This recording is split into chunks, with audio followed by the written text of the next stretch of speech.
Hello बच्चों, welcome to our channel. बच्चों, आज हम करने जा रहे हैं class 10th chapter 1 real numbers की एक्सरसाइज 1.2 मतलब सेकंड एक्सरसाइज। इसके पहले हमने इसकी फर्स्ट एक्सरसाइज कंप्लीट कर ली है। ये इसके एक्सरसाइज 2 का पहला question, prove that root 5 is irrational. बच्चों, ये क्वेश्चन एग्ज़ाम के पॉइंट ऑफ व्यू से बहुत इंपॉर्टेंट है, एग्ज़ाम में आता है। आपके जो टेस्ट होंगे या और जितने भी एग्जाम होंगे उनमें क्वेश्चन आता है, इंपॉर्टेंट है। तो इसमें देखते हैं बच्चों, पहला क्वेश्चन है prove that root 5 is irrational. तो आइए बच्चों प्रूफ करते हैं। तो पहले हम क्या करेंगे, इसमें रूट 5 को रैशनल मानेंगे, फिर उसके बाद सॉल्व करते हैं। तो चलिए बच्चों शुरू करते हैं इसका सोल्यूशन। तो बच्चों इसका सोल्यूशन है हमारा, पहले हम let assume root 5 is a rational number. पहले हम रूट 5 को बच्चों रैशनल नंबर मानेंगे। रैशनल नंबर मान के फिर हम उसके रैशनल में प्रूफ कर देंगे। तो बच्चों रैशनल मानेंगे तो rational number P by Q की फॉर्म में होता है। तो root 5 equal to A upon B, या फिर पी बाई क्यू की फॉर्म में, जहाँ पर बच्चों ए और B and B are coprime factor. A और बी हमारा को प्राइम फैक्टर है, को प्राइम नंबर। तो इसे हम इससे मल्टीप्लाई करेंगे, इसके अब नीचे पॉन में 1, इसे से मल्टीप्लाई तो ये हो जाएगा बी रूट 5 इक्वल टू 1। तो ये हो गया। अब हम क्या करेंगे, इसमें स्क्वायरिंग बोथ साइड। बच्चों क्वेश्चन आपका थोड़ा ट्रिकी है, आप 3-4 बार इसे करेंगे तो कॉन्सेप्ट आपको याद ही हो जाएगा एक तरह से। स्क्वायरिंग बोथ साइड, तो बच्चों ये हो जाएगा हमारा स्क्वायर से 5, ये रूट एक 5 के स्क्वायर से रूट हट जाएगा। तो ये बचा आपका 5 बी का स्क्वायर इक्वल ए स्क्वायर। तो बच्चों इसमें अगर हम बी 5 को इधर ले आएँ तो वो ए स्क्वायर से डिवाइड हो रहा है। तो यहाँ पे लिख देंगे 5 डिवाइड ए स्क्वायर। तो अगर 5 ए स्क्वायर को डिवाइड कर रहा है तो बच्चों 5 ए को भी तो डिवाइड करेगा। 5 ऑल्सो डिवाइड ए, डिवाइड ए। जैसे कि बच्चों अगर 5 एक स्क्वायर को डिवाइड कर रहा है तो इसका मतलब 5 ए को भी तो डिवाइड करेगा ना। ये हो गया आपका। तो अब बच्चों ये से डिवाइड कर रहा है, ये से डिवाइड कर रहा है। तो लेट हम एक मान लेते हैं कांस्टेंट, सी को मान लेते हैं कांस्टेंट, मान इंटीजर मान लेते हैं। तो यहाँ पे लिख देते हैं सी इज़ एनी इंटीजर्स। बी की जगह यहाँ पे कोई भी तो नंबर हो सकता है ना बच्चों, तो हम बी की जगह सी को एक इंटीजर मान लेते हैं। तो ये हो गया आपका ए इक्वल टू 5C।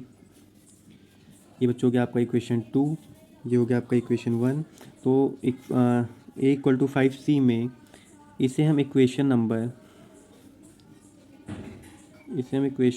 1 में पुट कर देंगे बच्चों। इसे हम इक्वेशन 1 में पुट कर देंगे। तो आइए करते हैं। तो ए इक्वल क्या है, 5B स्क्वायर। ए की जगह क्या है बच्चों हमारा 5C का होल स्क्वायर। तो 5B स्क्वायर, 5 का स्क्वायर 5 और C का स्क्वायर C। 5 से 5 कैंसिल, यहाँ पे बचा बी स्क्वायर, यहाँ पे बचा 5C स्क्वायर। तो 5C स्क्वायर बराबर हमारा बी स्क्वायर हो जाएगा बच्चों। तो 5 डिवाइड्स बी स्क्वायर, एक बार फिर से वही चीज़, जैसे 5 अगर हम 5 को यहाँ लाएंगे तो यहाँ मल्टीप्लाई में तो ये यहाँ पे डिवाइड हो जाएगा। तो बच्चों अगर 5 मल्टीप्लाई कर डिवाइड कर रहा है बी स्क्वायर को, तो 5 बी को भी तो डिवाइड करेगा। तो 5 ऑल्सो डिवाइड बी। समझ रहे हैं ना बच्चों आप। जैसे अगर ये यहाँ पे मल्टीप्लाई हो रहा है, अगर हम इसे यहाँ पे लाएंगे तो ये इसके डिवाइड में आ जाएगा, क्रॉस मल्टीप्लिकेशन। या और 5 डिवाइड्स बी स्क्वायर अगर हो रहा है, तो जैसे कि यहाँ बच्चों यहाँ पे फॉर एग्जांपल हम लेते हैं, जैसे 5 डिवाइड 25, 25 किसका स्क्वायर है, 5 का। तो 25 भी 5 से डिवाइड हो रहा है, 5 भी 5 से डिवाइड हो रहा है, तो वैसे यहाँ पर। तो अब बच्चों यहाँ पे लिखते हैं now 5 is common factor, 5 is common factor of both A and B. 5 हमारा कॉमन फैक्टर है ए के लिए भी और बी के लिए भी। But A and B are co factor, पर ए और बी तो को फैक्टर हैं। हैंस या देयर फोर या हेयर, आप यहाँ पे कुछ भी लिख सकते हैं। द द कॉन्ट्रिडिक्शन तो है यहाँ पे तो बच्चों ये आपकी स्टेटमेंट है, आप इसे याद ही कर लेना। The contradiction arises by assuming that √5 is rational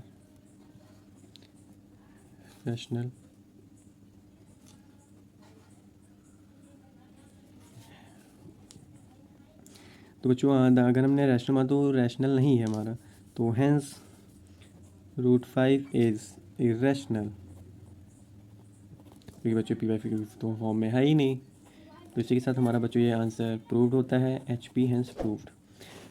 तो बच्चों आप इस बार इस क्वेश्चन को 2-3 बार सॉल्व करना, उसके बाद ये आपको याद हो जाएगा।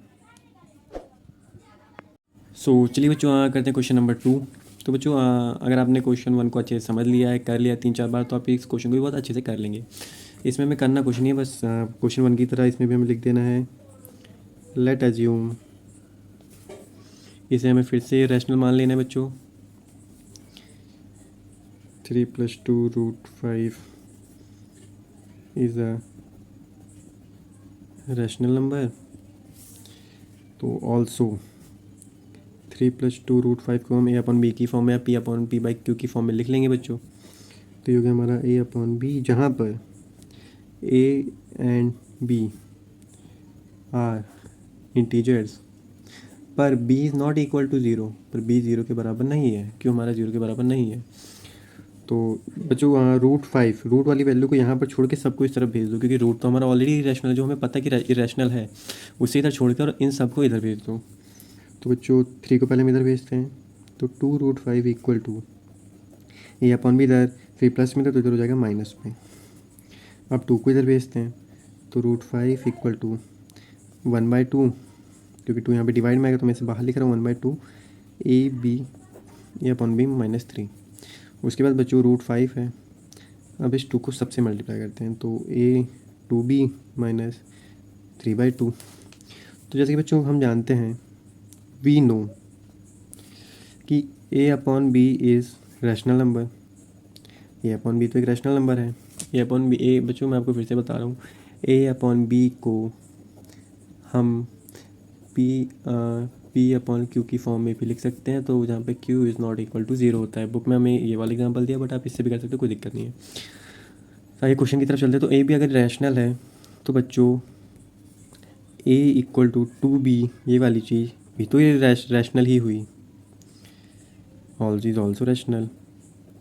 और बच्चों अगर रैशनल से हम कुछ माइनस करते हैं तो rational minus rational equal to rational होता है। तो सो a/2b -3/2 इज़ ऑल्सो रैशनल। तो बच्चों ये भी तो रैशनल ही हुआ हमारा। तो फ्रॉम इक्वेशन 1, तो बच्चों फ्रॉम इक्वेशन 1 ये रहा,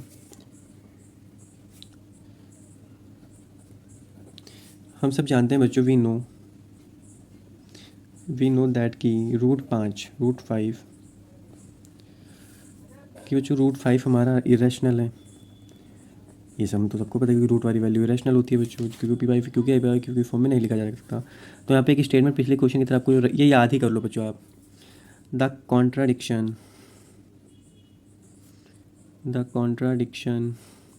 arises by assuming that 3 + 2 √5 is rational. Hence contradiction तो हमारी राइज सही हो गई है 3/2 पे, तो 3 + 2 √5 इज़ इरेशनल। इसी बात बच्चों ये भी हमारा हो गया प्रूफ, हैंस प्रूव्ड।